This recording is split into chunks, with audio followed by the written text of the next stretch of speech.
is a very uh, very powerful introduction when he talks about around Christmas time. There are some boxes, very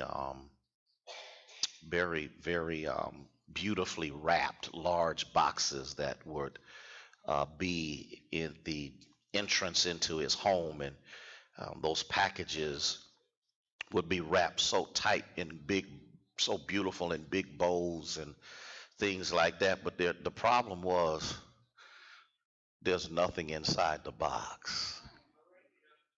And unfortunately, he uses this as an illustration. These packages are like a lot of Christians today. They dress to go to church. They carry their Bibles under their arms, or, nowadays we have the electronic devices. Sometimes they even quote a couple passages of scripture. But what's amazing is if you open them up, you'll find out that there's nothing on the inside. Because we need to understand that in order for us to have an abundant life, you cannot have an abundant life in God outside of Jesus Christ. And many of us need to come to understand it, because you have to remember, everybody go to church. Okay, all right. When I say everybody go to church, let somebody die, they're going to church. Let something happen, they're going to church. But the problem is, it's not about church, it's about knowing. It has always been God's intent for his creation to know him. It has always been God's intent for his creation to have a very strong understanding about who God is. It has always been his intent that we know and walk with him and fellowship with him. It has always been his intent. So what better way to manifest this truth than for God to wrap himself in flesh? Now, for many of us, and there's no need in us trying to act like we are so intellectually astute that we can say, oh yeah, I got that. I still struggle with God in flesh. Okay. Yeah.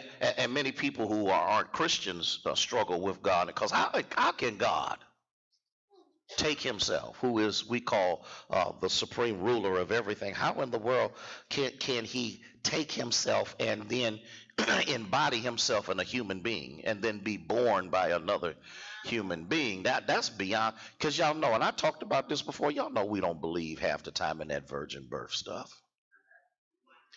Yeah, see, y'all, it's the truth, because for the most part, a lot of folks struggling with that virgin birth thing.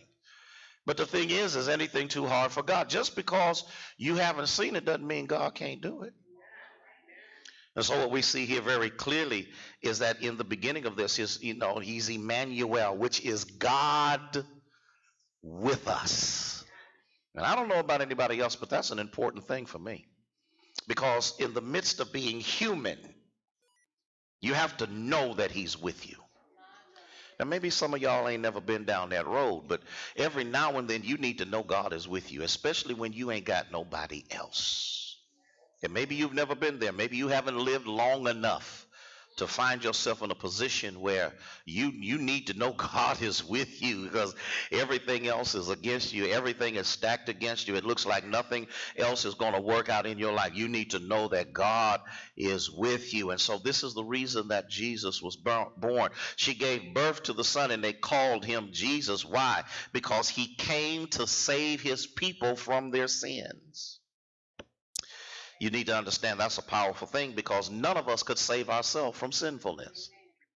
Matter of fact, when you look into the Old Testament, you see quite clearly that out of all of the sacrifices that were made, none of them had the equivalence of the bloodshed of Jesus Christ. But when he shed his blood is able to cover a multitude of generations. Yet even generations yet to be born are covered by the blood, upon the predication that they accept his son as Lord and Savior. Okay, so what do we see here? We see that it is in essence, that it is a historical fact that Jesus did live. Okay, because see, a lot of folk think, oh, he's just some myth or just some created. So no, Jesus he is a historical human being. He actually lived. Okay, he was actually born of Mary, the virgin. He actually lived for 33 and a half years, and yes, he actually died. But the funny thing about it is he didn't stay dead. And out of all of the other ones that claim to be the messenger of God, and that's why you just got to be careful when folk are running around trying to tell you God is talking to me. Yeah, okay. He might be talking to you, but he ain't talking through you to me.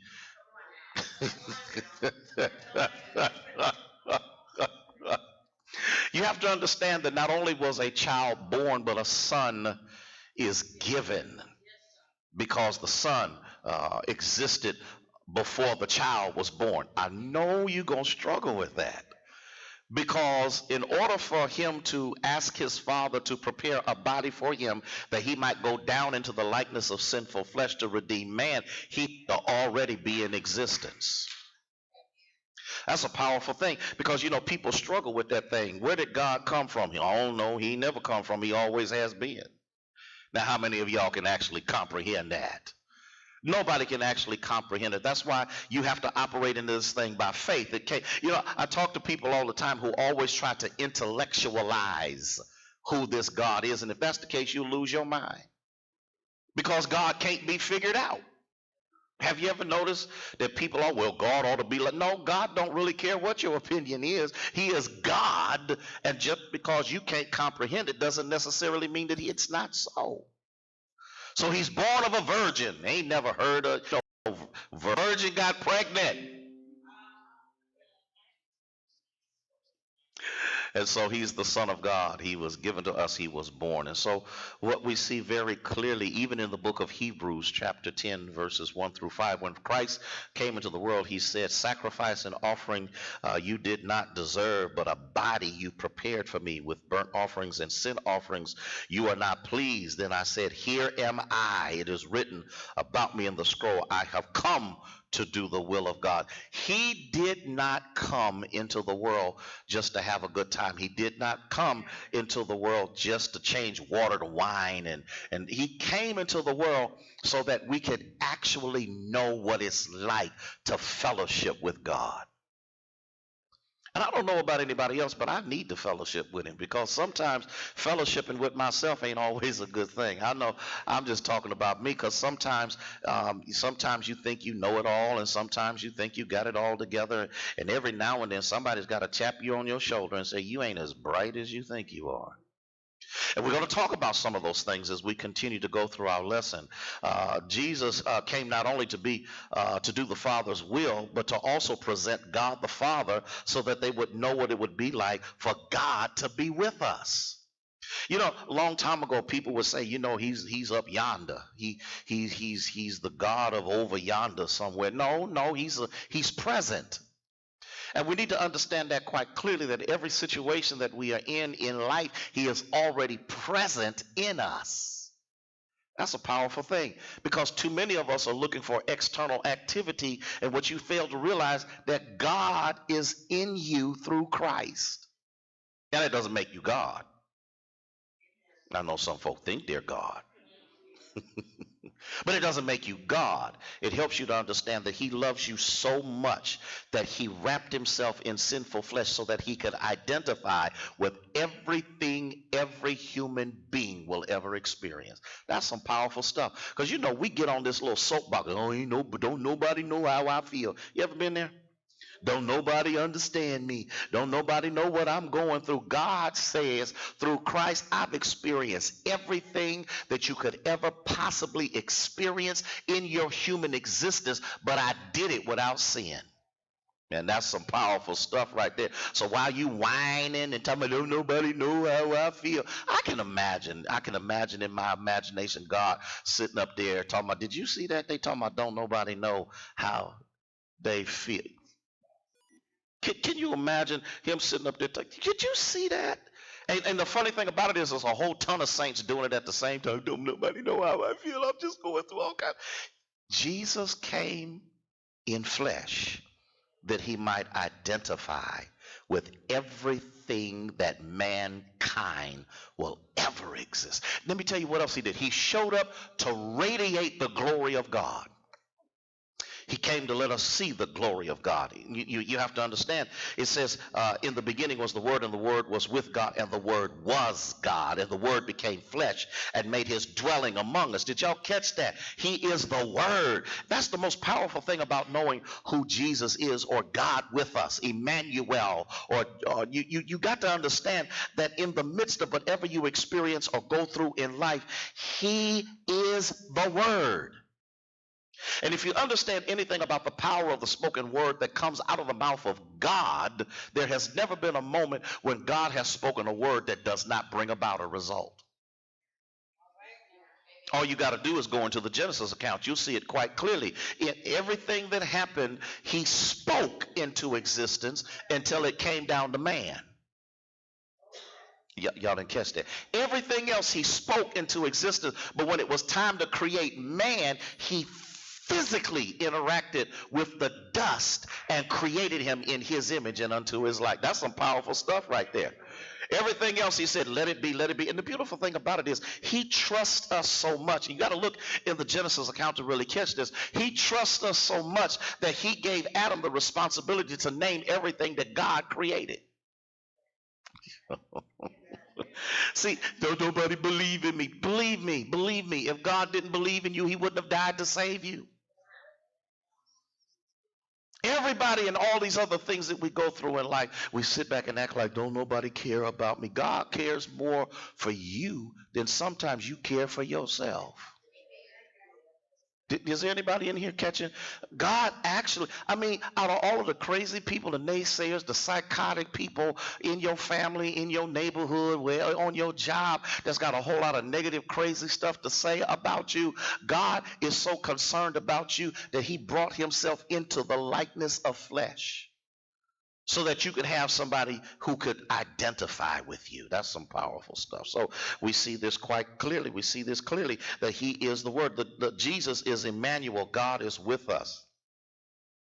He is the very presentation and the likeness of God, sent to show us the beauty and majesty of the King Jesus. He didn't make his debut on the first Christmas morning in Bethlehem. He existed before creation. Did y'all catch that? He was already God before he decided to wrap himself into the. Matter of fact, I need to, because the truth of the matter is, it's not theologically correct for me to actually say he encapsulated himself into flesh, because he first became y'all better get ready. Y'all ain't ready for this. He impregnated the egg in Mary so she could become pregnant. Can we talk about that for just a moment? He microscopically reduced his glory to the size of sperm to inject himself into the egg in Mary's body so that he could be born. Y'all can't even handle that. He reduced himself to the size you can't see and placed himself in that virgin girl. And for 9 months, he germinated just like any other human being. Why? So he could identify from beginning to end what it is to be human. Oh, bless his name. Y'all, did y'all catch that? So you can't turn around and talk about he don't know what I'm. Oh, yes, he does. He came through the same birth canal everybody else came through. Problem was, there was no place for him to go. Let me go a little bit further now that I done really messed y'all up. Because when we talk about that, all we talk about is the baby. We forget the process. I mean, the girl was pregnant. The Holy Ghost overshadowed her as she became pregnant. God took himself in the person of Jesus Christ and reduced his majesty to the point of a microscopic existence so that he could infiltrate himself into her body so that she would bring forth him. Let me help you. The one who created Mary got in Mary and came out of Mary. Did that help y'all a little bit? Are you catching where I'm coming from? You can't tell me there ain't no God. They've been trying this stuff a long time. Nobody has been able to do what God did to himself. You gonna tell me he don't love you?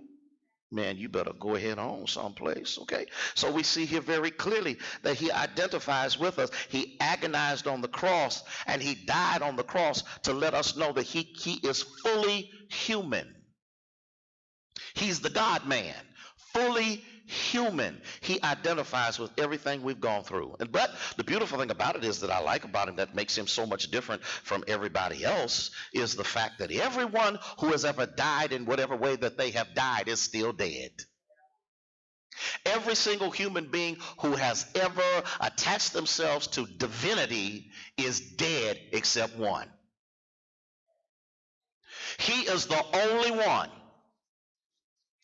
who got up from death and reigns victoriously. Everybody, okay. He's the one who got up Lazarus, but Lazarus still died.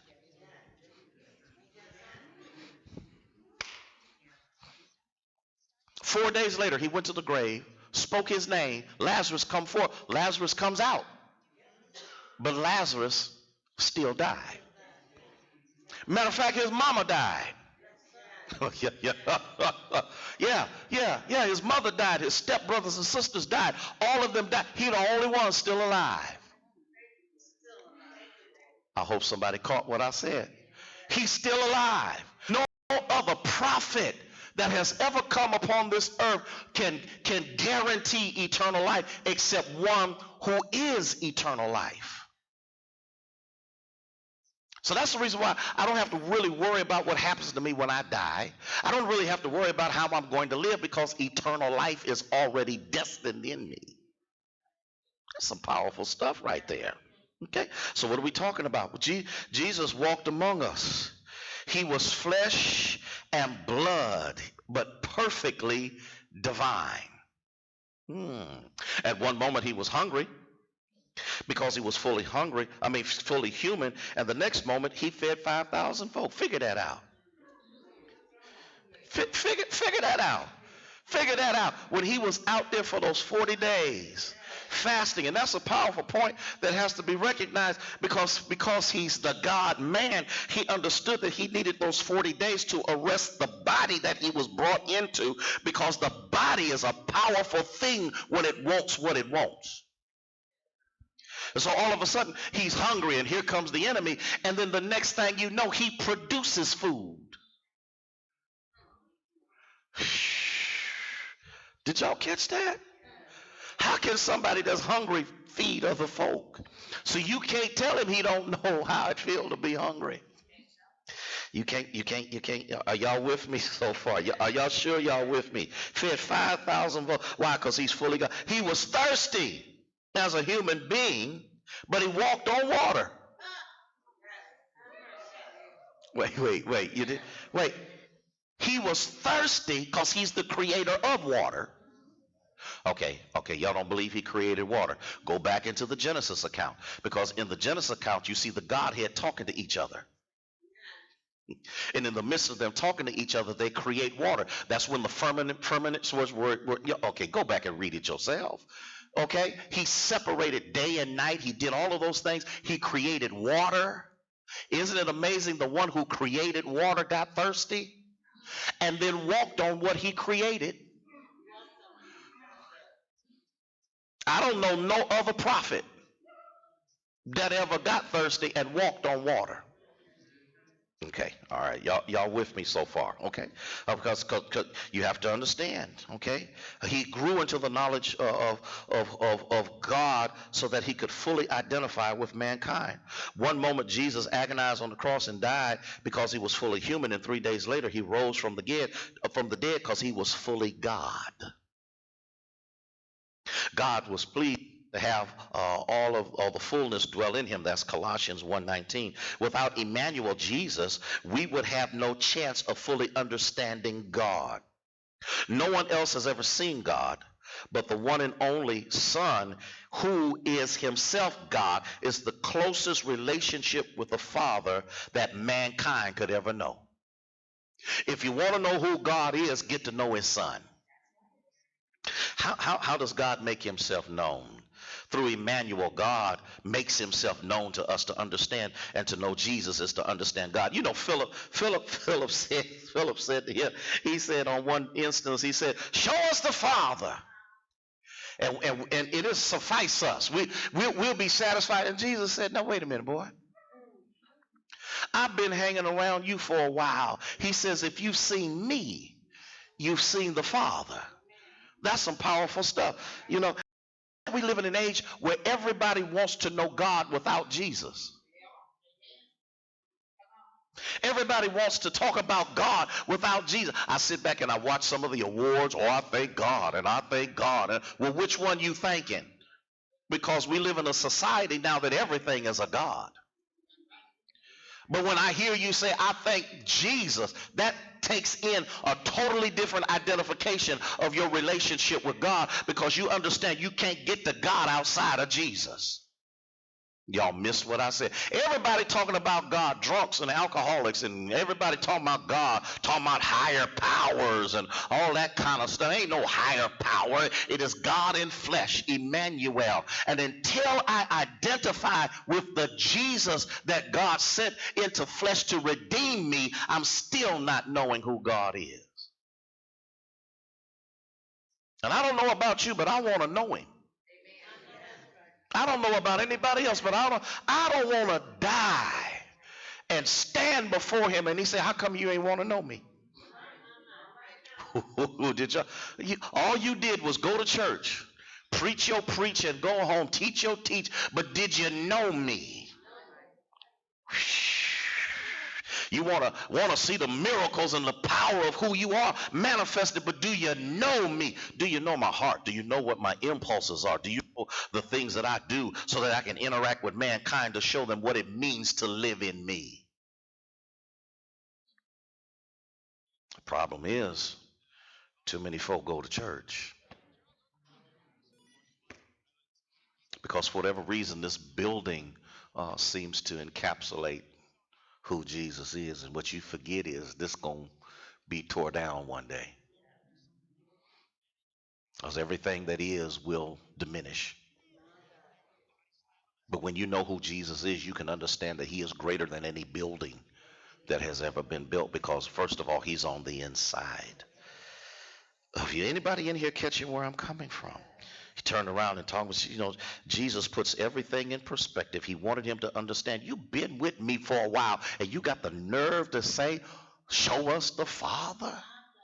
That tells me something. Y'all ready for that? That tells me something, that I can actually be in his presence and not recognize it. How many times we've been so blinded by some things that we can't actually see God working in and through us because we're so focused on something that's pulling us away from who we are supposed to be in him. How many times has God had to show himself and he had to knock on your skull? And you say, well, oh, that's nice, but I need to see you a different way. And he says, I ain't going to show you a different way. Because first of all, you've been with me long enough. You ought to know me. You ought to know my voice. You ought to know my touch. Woo. You ought to be in such a way that all I got to do is whisper your name and you go, wait a minute. Wait. He shouldn't have to scream, shouldn't have to trip you up, shouldn't have to knock you out, shouldn't have to knock you down. Here these boys been with him over 3 years, and Philip talking about show us the Father. You done seen water change to wine, walk on water. I came out and rescued your crazy behind. When I told y'all to go to the other side and the storm rose, I walked from my prayer cloth to come down and rescue you, and you screaming like a little girl, talking about it's a ghost. I step up and say, peace be still, and take you to the other side. You've seen 5,000, 4,000. You've seen miracles. You've seen hemorrhaging women, the blood dry. You've seen all of these things. You've seen people dead get up, and you got the nerve to talk about, show us the Father. You can be in the midst of a move of God and don't even know it. Show us the Father. He says, no, if you've seen me, you've seen the Father. Everything about God we find in Christ. Buddha can't help you, Muhammad can't help you, and Confucius can't help you. The Honorable Elijah Muhammad can't. None of them can do for you what Jesus or Emmanuel, God in flesh, has done. We need to understand the power of his name, the wonder of his name. The funny thing about it is we name our kids all kind of crazy stuff. And the amazing thing about it is, back in that day, names had significance. When they named their children were to become what they named them. Y'all didn't catch what I said, did you? We done put all kind of compound names together, and we create, because what we're trying to do is we're actually trying to be unique. Hear what I'm saying? It is important, because John and Bob, and that ain't unique enough, because so I'm gonna put 4 or 5 names together, and then you jack that child up when they go to school, talking about how you spell your name.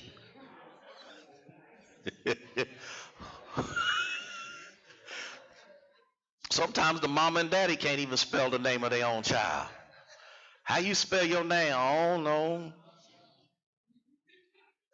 Not realizing that some of the things that we're naming our children, they may become back in that day when they named the child, because sometimes our names, they just sound good. It just sounds good, but what does that name mean? And so what we see here is that when they named their children in biblical times, parents cared less about how it sounded and more about what it meant. When my parents named their children, it's because they expected their children to match the name. Y'all not catch. I wish somebody would talk. That's what they expected. That doesn't happen in this generation. But they expected that when my dad named his son John after him, he expected him to be John. He expected Michael to be Michael and David to be David. He did not name us what they did with no expectations. And so what we see here quite clearly is that they expect this name to reveal what they expect that child to be. When the angel Gabriel visited Mary to foretell the birth of the Messiah, she instructed Mary to call his name Jesus, not Joseph. Because first of all, it ain't Joseph's baby. Joseph did not impregnate this girl. This girl about 14 years old. She is not impregnated by Joseph, so you can't name him Junior.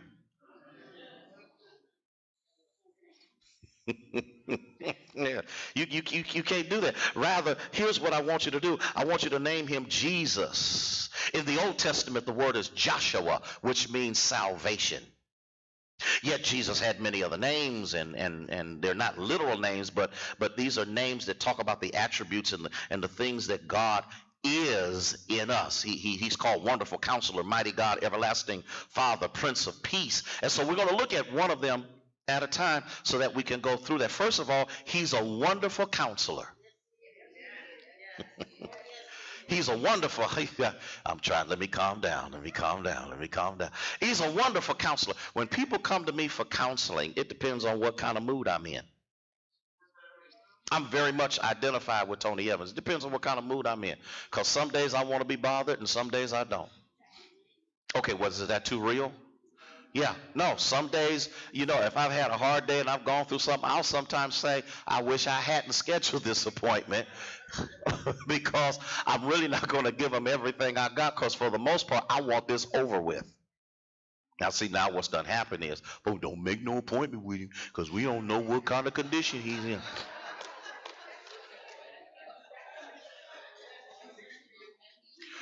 Uh, you try to act like you've been on your P's and Q's every time somebody wanted to talk to you. Have you not have a moment when folk want to counsel with you? I'm gonna tell you what happened. I'm gonna tell you what happened. This is probably one of the most powerful things that happened to me this week. I had to go. I couldn't figure out how to take that information off of a memory disk and put it on a DVD. I did everything. I did, and it wouldn't work. It just wouldn't work. It just wouldn't work. And so I went over here to CVS and I asked them. She said, "There's a place you can go to out and I'm gonna give you the name and number. And what I'm gonna do is you give them a call. Now they're closed, but in the morning. And so I did that and I called him up and I said, "How are you? So and so at CVS said I did. Well, that's me. I said, well, can I come through there? He said, yeah, I can do that. And so here I bring the disc to him and he don't know what to do with it. He calls his father up because his father owns the company. He says, Dad, have you seen such and such and such and such? He said, yeah, I know exactly what that is, but I can't do it right now. He said, my dad can't do it right now because he's up in the Cleveland Clinic with my mother and he broke. Okay. And and I said, okay. I said, listen, don't worry about it. And then he started explaining. Please don't get mad at me when I say some of this story because I'm not going to mention the name of the hospital or the things that they did to this woman. But when they got her to the Cleveland Clinic, she about half dead. And so he's hurting because that's his mom. Loves his mother. He's going through all of these things, and then all of a sudden the conversation started. And he just started talking. And he just started talking. And he just started talking. I came in with a chip that I need burnt to a DVD. Catch where I'm coming from. And he needed somebody. I told him, I said, well, I'll tell you what, I'm a pastor. I said, I'll be praying for your mom. He said, you don't know how much that. And then he started talking. And he started talking about kids and different things and certain things that happened when she was in the ER. The kids needed to see that so that they could understand that the lifestyle and the choices they make have consequences. I mean, he went on and on and on. And I'm standing there like, yep, because it was a day that I wanted to hear it. I wish I really had some real people because I wanted to hear it. I wanted to hear what he had to say. I had prayer with him. I told him, make sure, you tell your dad and your mom that I'm praying for them. He said, I'm sorry that I took up that much of your time. I said, listen, it's okay because there's going to come a day when I'm going to need somebody's time. See, every counseling moment ain't sitting in an office in a chair. I wish somebody would talk to me. Okay? Are you catching where I'm coming from? And see, that's the reason why we got to be careful about how we deal with people and what we do and how attitudinal we can be and how tired we can be and how we think about nobody but us. Like, you don't know what I've been through all day long. I'm not in that man's shoes.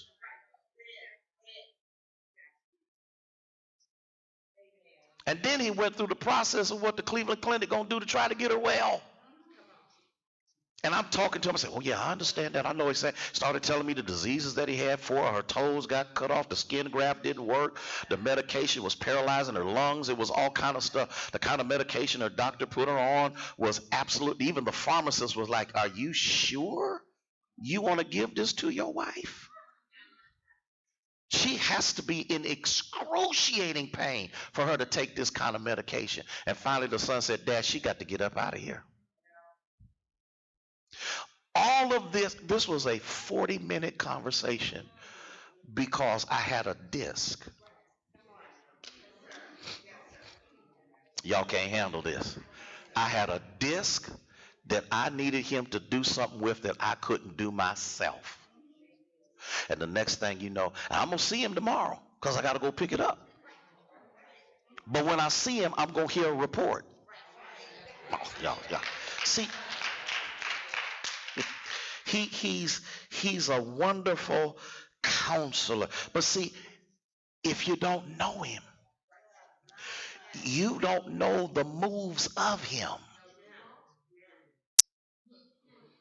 Because we're so busy being stuck on our own issues that we forget that there's folk out here who would love to be in your shoes. Mm. They would pay their last dime to go through what you're going through in comparison to where they are.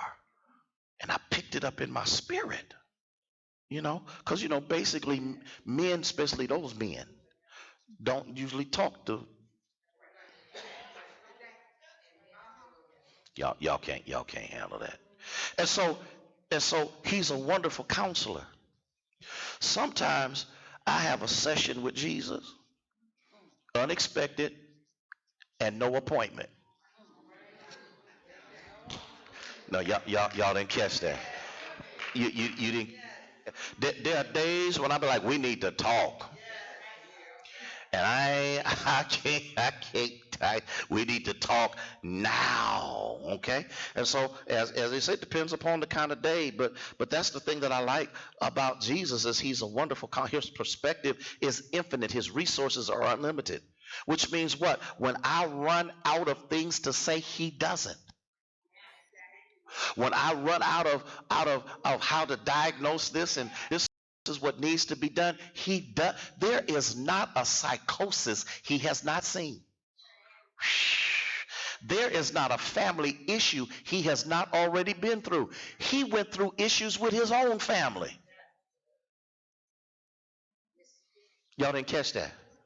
Because they thought he was crazy. I wish I had a couple Bible readers in here. Jesus was teaching, and your mama and your brothers want you because they had came to snatch him out. And then to put insult to injury, who is my mother? Who is my brother? Except those that do the will of God. Can you imagine that? Can you imagine Mary talking about, boy, I need to talk? You ain't my mom. Thank God that was not a part of our culture, because she'd have snatched him up, okay? But you catch him up, because even his own family thought he was crazy.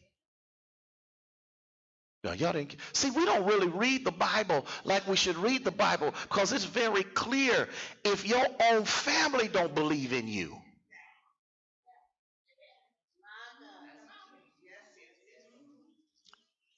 they did not believe he was the Christ.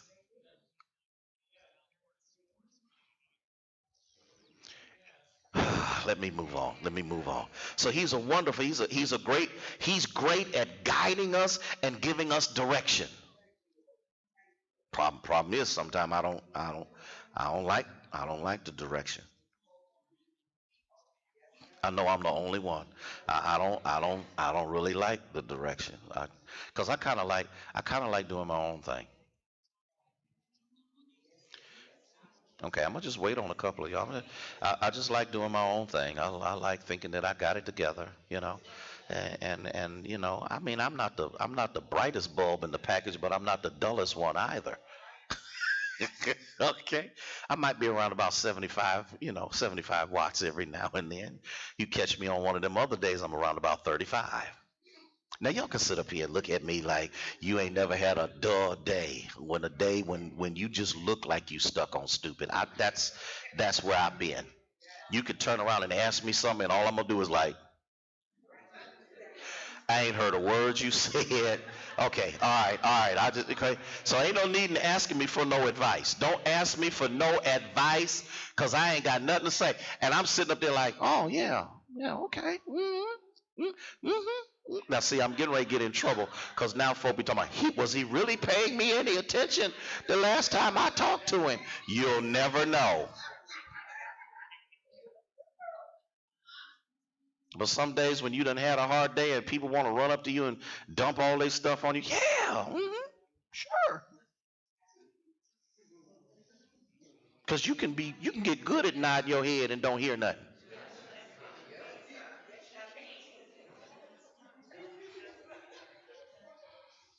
But Jesus has never done that.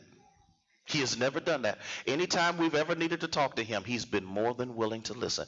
And one thing that I don't think many of us can comprehend, he can listen to a multiple billion people at the same time. And he can never get a conversation mixed up. Have you ever talked to a few people and get conversations mixed up?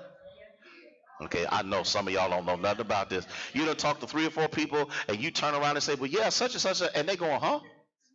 That ain't what I said. Oh, oh no, that was somebody else. Jesus ain't never got a conversation mixed up. Why? Because he's God in flesh. Now, not only that, but he's the mighty God. Jesus never fails. He is faithful. All the power of creation stands behind his promise to provide and to care for us. He has the power to raise a dead man from the grave. He also has the personal power to keep himself from racing ahead of the Father's perfect timing. That's some stuff. Because see, I need him to teach me how not to step in front of God. I need him to teach me how to do that, because sometimes I'll get a revelation or illumination, or I'll get something, man, I take off. I know I'm only by myself. Is there a couple of folks? 1, 2, there's only a few of y'all in here. Okay, I'm going to run with it. And the next thing you know, I'm way out in front of God. And God is talking about, I'll catch up to you in a minute. But the problem with me taking off is I take out stuff along the way. And then I got to turn around and ask the God that I left behind, can you come, can you? I know ain't nobody else ever did that. Can you help me? And God is like, I will as soon as I get there. Did you catch that? And so this is the thing that we have to understand. He's teaching us how not to get in front of he refused to rush to the aid of Martha and Mary. How you go? Look, Jesus hung out at their house all the time. He ate their fried chicken. Now you know they ain't had no fried chicken back then. Biscuits. Okay, see, here we go. Okay. Greens. Shoot. Jesus come to Martha Mary house, and he'd be like, what you need to eat? Whatever you got. Okay, here it is. And then all of a sudden they turn around and say, we need you. And here we go with this psychotic moment again. This sickness is not unto death. Okay, wait a minute. Wait a minute, Jesus. Hold on. What you mean? They just said to you that Lazarus is sick unto death. He says, sickness ain't unto death, but to the glory of God. Now, how many of y'all can handle that? If God turns around and says, you say, Mary, you tell God, I need you right now. And God says, I'll show up 4 days later. Then the word comes back. He's dead. And Jesus said, let's just hang out in the city a little bit longer. See, by the time he got to my house, well, one did have an attitude. When Martha heard that Jesus was coming, Mary, she a sister for real. She was sitting in the house fuming.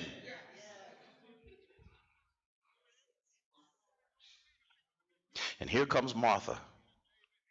Lord, if you'd have just been here, my brother would not have died. But even now, I know that whatever you ask of God, he will do it. How many of us have the kind of faith in this Emmanuel that even when it's dead, you believe he can resurrect it?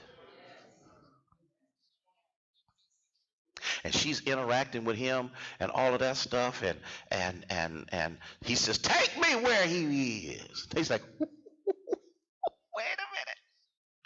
You should have been here the first day, because by now he stinks.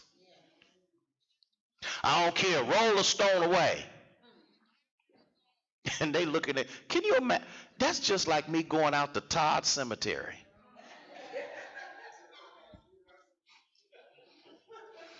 and walk out to the grave and say, whoever you is, get up.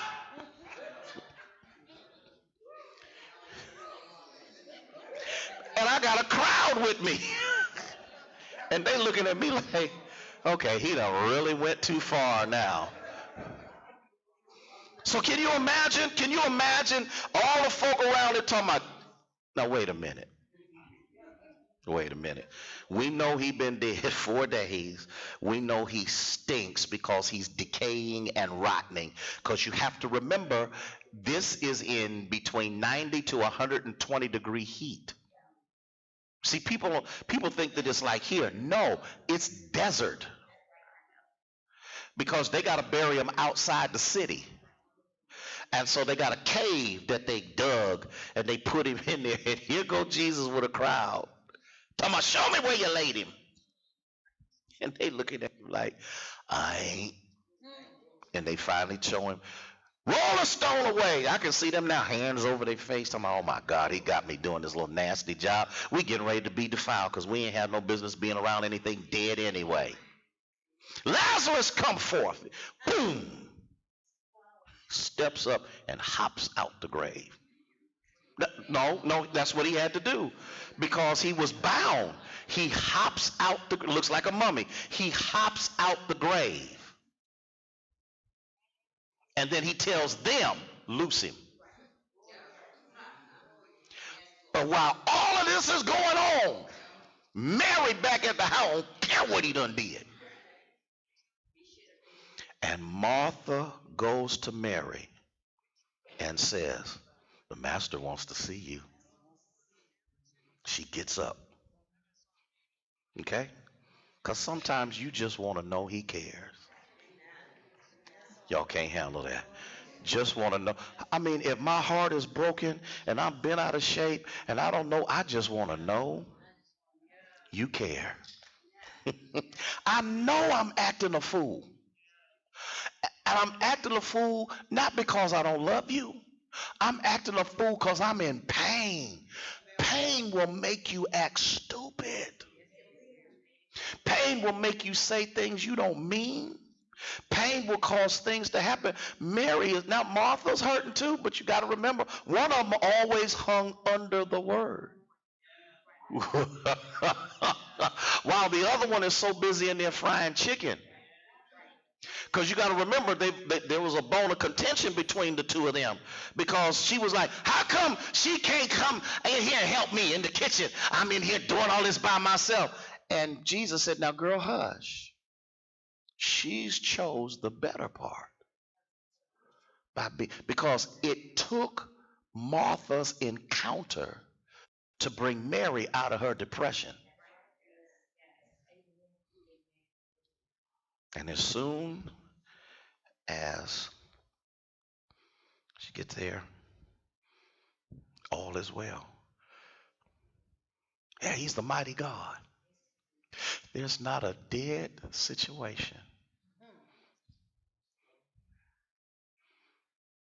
that God can't resurrect. How many times has he restored us? No matter how angry you got, no matter how much you said you wasn't calling on his name no more, he's still the mighty God. Jesus can turn crackers and sardines into a lunch.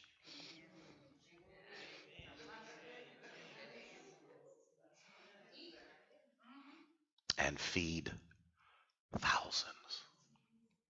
Well, I'm going to end on time. I didn't start on time. We had some technical difficulties, but I just wanted to share that tidbit with you. I'll give you another tidbit when we come back together on next week so we can understand who Emmanuel is. Come on, stand to your feet. I want you to continue to keep the kitchen family in prayer. Continue to pray for Perry Harrison in the passing of his brother. This is a overwhelmingly difficult time for them. You know, Perry and Nancy just buried their son not too long ago, and I got a phone call. I don't know what day it was to go up there, and by the time I got there, he was gone. And so we need to lift uh, that family up in prayer. Did you cut it off? Did you stop?